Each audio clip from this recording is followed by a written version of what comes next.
Unboxing tayo kung anong binigay ng ICCA o International Center for Culinary Arts at saka ng Lipton sa training namin. Tignan natin kung ano laman. Wow, certificate. Mayroong certificate coming from them. Masterclass. Lipton Masterclass saka ICCA. Yan. Oh, ganda. Ganda na certificate nila. Ayos yan. Tapos ano pa? Apron. May apron.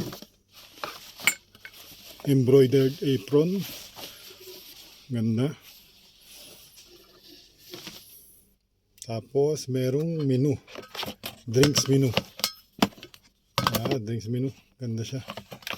Iba-iba.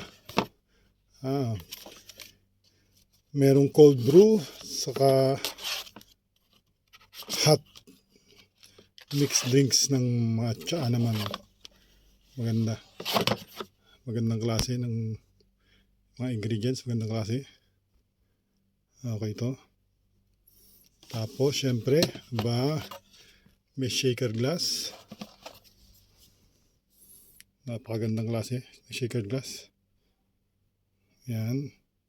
Malaki pa. Merong siyang ano ba tawag dito? Nakalimutan ko na. Sa tagal na hindi ko magamit. Yan. Meron tayo dyan. Merong Bardix tools. Taka meron siyang strainer. Wow, ganda. Parang metallic black ang kulay niya. Ganda yung mga pinibigay nila. Ayos na ayos. Solve yung 6 hours na training doon.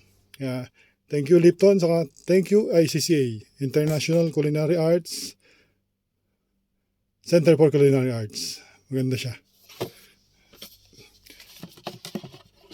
You can now begin the experiment. Thank you.